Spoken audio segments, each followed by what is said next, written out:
Did you know a ceasefire just stopped one of the deadliest conflicts in years? Israel and Lebanon agreed to halt fighting after weeks of intense military operations. The deal came after thousands of strikes and countless casualties on both sides. Here's what makes this fragile: both nations remain deeply suspicious of each other. The agreement includes a 60-day period where international monitors will oversee the border. Hezbollah, the militant group in Lebanon, had launched rockets for weeks.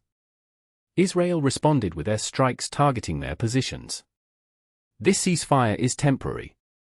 Experts warn it could collapse if either side breaks trust. The real challenge isn't stopping the fighting, it's keeping the peace permanent. Thousands of civilians are returning home to destroyed neighborhoods. Rebuilding will take years, maybe decades.